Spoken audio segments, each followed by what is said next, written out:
project to try and build the machine. Now they had almost the same odyssey that Babbage had. They needed money, they needed machinists. It was a big, big project.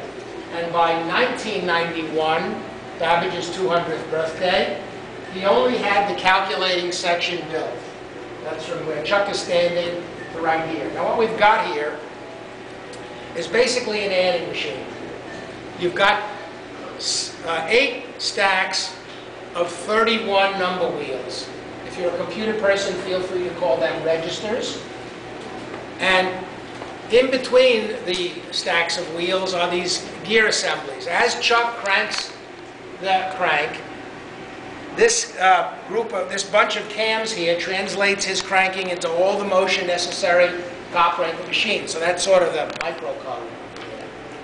And the columns are added from your right to left, one to the other, until an answer appears over here. Now we first programmed the machine by figuring out what equation we want to program, solved it a few times so we get some what we call initial values for the registers, which we actually put on by turning the wheels. And then, for every 4 revolutions of Chuck's crank, the next value of x in the equation, and here's the equation we're actually solving today. This is a 7th order polynomial, folks. It begins, result equals 8x to the 7th plus 5x to the 6th plus 9x to the 5th. You wouldn't want to sit down and solve this equation a couple of thousand times manually, right? So we get those initial differences on the machine, we crank, and we get an answer on this register over here. Then, however, the museum doesn't have enough money to build this section, which was very important. Remember, Babbage didn't want any mistakes? This is the printer stereotyper. After the result appears over here, it is transferred via these rods and gears and stuff to type wheels in here. The type wheels are rotated to the value of the answer. Ink is put on the type. The paper is brought up and touches it, and we get a print tape. Now, you won't actually see the print because we didn't put any ink in because we don't like cleaning it up. But that's what would happen. And then after the print is done, you'll see the tape come up. And after that, this tray down here would be filled with like a plaster material, plaster of Paris. And other type comes down and presses the value of the answer into the plaster. The tray automatically ticks inward, waiting for the next answer, and the next, and the next. You can change the format with all these gears over here to decide how many columns you want on the page, and how many distance between the numbers, how many numbers, and so on. So this is 130 years before Microsoft Word. So, and when this is all done, it's filled with numbers and solutions. What do you got? You have a mold for a printing plate. The printer only has to pull right into that mold. And he's got an error-free typeset printing plate. That's the secret. Now, not only that, but when the page is full, you want to make sure that the operator doesn't overflow that. He's got to come and change the mold. There's a little cable that's running along the machine down here. You can see it. Comes up over here, over to here, pulls on this little pawl, and disconnects the crank. So it's not possible for Chuck to overflow the page. Right? We try not to demonstrate that. All right, so that's what's happening here. So now, just to show you, by the way, that it does work, we have, Babbage made it possible for us to split the machine horizontally in order to do 2 calculations at the same time. And what we're using that for is we have put a 1 on the bottom wheel of the first difference column. So every time it gets added to here, we can keep track of the value of x in this equation. Because we demonstrate it every day, we've got to keep track of where x is to see if the machine's really working.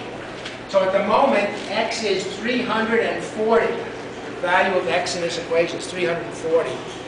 And to show you that modern computers can also do this kind of calculation, we've got a computer program with the answers on what the wheel should be reading. So what I'm going to do is give this to you right here. And what did I say, 340? Yeah. So So I'm going to read off this very, very big number that begins with the 4 over here, okay? And it stops at the gray line. And when I read all the numbers, and if it's the same as that, you shout out, right. If it's not the same, okay? All right, we're going to start with the 4, okay? Here we go. 4, 1, 8, 5, 3, 4, 1, 8, 4, 1, 6, 9, 0, 5, 1, 4, 6, 0, 1. Right, okay. So now we know that modern computers can be as good as Babbage. Very nice. Okay.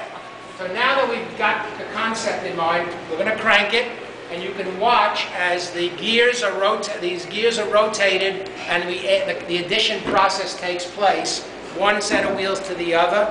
You'll see the column, the gears jump up and down because after you add this wheel to that wheel, you got to put this wheel back to where it was for the next operation. So you'll see that all happen in 2 different parts of the cycle.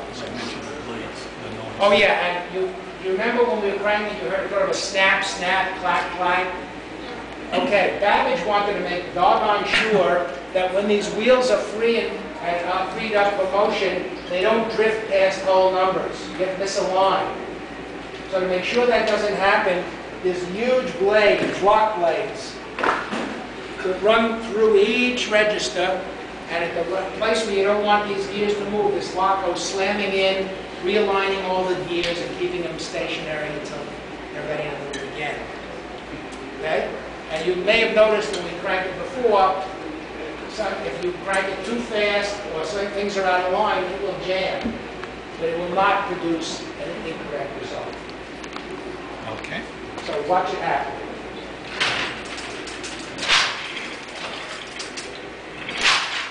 Here comes the print. Train's moving in. It's got the stereotype. Here goes another print. Next result.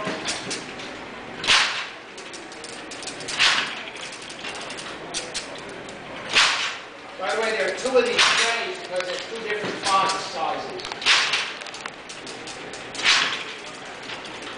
It was all designed in the 1840s. Is this now beginning value for X and 342? Yes, we're doing the next 5 values of X. You can only go consecutively, you can't hop around. Okay, now come back around the back, folks. We're going to have to kind of cram ourselves in here. Watch the pillars.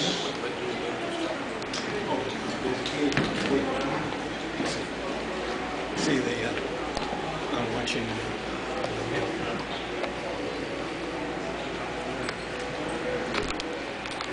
Now, if you were here at the very beginning of this, you saw this sort of DNA helixes revolving on this machine. You'll see it again in a minute. What the heck are those things for? Well, if you add numbers together and 2 numbers exceed the value of 9, what do you have to do? Carry. You have to carry. Babbage had to figure out how to carry. Those of you that remember in the good old days, we had odometers on our cars that were mechanical. There was a little bump on one of the wheels. They used to come around and push the next wheel. After you got to a 9, you pushed the 1 onto the next wheel, right? It's carrying. Well, Babbage knew that you could add the numbers first and then carry later. You guys are adding 2 numbers together, you can do that. Just write down the result under each column and then do the carries later, you get the same answer. So first he does the addition, and then when one of the wheels actually rotates from 9 to 0, it's got a little tab on it.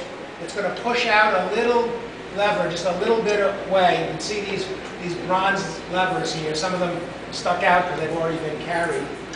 It's called a carry warning. It says, I need to be carried. And then, at the right part of the cycle, we start at the bottom with these push rods coming around. If the carry warning is sticking out, this strange looking mechanism back here, let's grab a picture of that. Yeah. This mechanism in the top of the photo here is called the carry lever. And what it's going to do, as the rod comes around, it's going to be pushed so that it'll take the wheel above the one that went through 9 to 0 and push it 1 digit. Carry the 1. Got it? But that could be going from 9